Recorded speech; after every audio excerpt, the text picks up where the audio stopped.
S'adapter aux nouvelles mesures de la réforme de la formation professionnelle, c'est ce que s'attache à faire le FASFEA, organisme paritaire collecteur dans le secteur agricole élargi. Une délégation nationale est actuellement en Guadeloupe pour faciliter la mise en œuvre de la réforme de la formation professionnelle. Les organismes paritaires doivent désormais obtenir un agrément avant de collecter les fonds pour la formation d'hommes. Des fonds qui s'élèvent à 1 300 000 € par an en Guadeloupe pour le FASFEA. Et autre changement, la suppression du DIF, le droit individuel à la formation, et l'apparition du compte personnel de formation. Des changements qui ne font pas forcément le jeu des salariés qui ont du mal à s'y retrouver.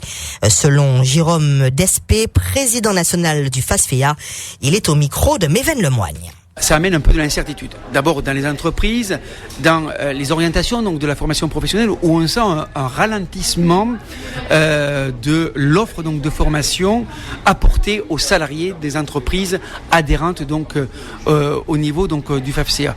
D'ailleurs, ça nous interpelle, ça nous oblige d'ailleurs à essayer d'imaginer d'autres donc dispositifs pour booster, permettre par la formation de nos professionnels d'avoir des qualifications pour les salariés, de pouvoir parfaire donc des connaissances, de les professionnaliser dans leur métier, et nous travaillons justement à ces éléments qui permettent de pouvoir représenter l'ensemble des dispositifs de la formation professionnelle pour que les salariés puissent en bénéficier. Et parmi ces nouveaux dispositifs, la mise en place d'un accompagnement à l'effort de formation par l'emploi, une aide financière et de formation pour les entreprises agricoles de moins de 10 salariés qui souhaitent recruter en CDI ou CDD d'au moins 6 mois.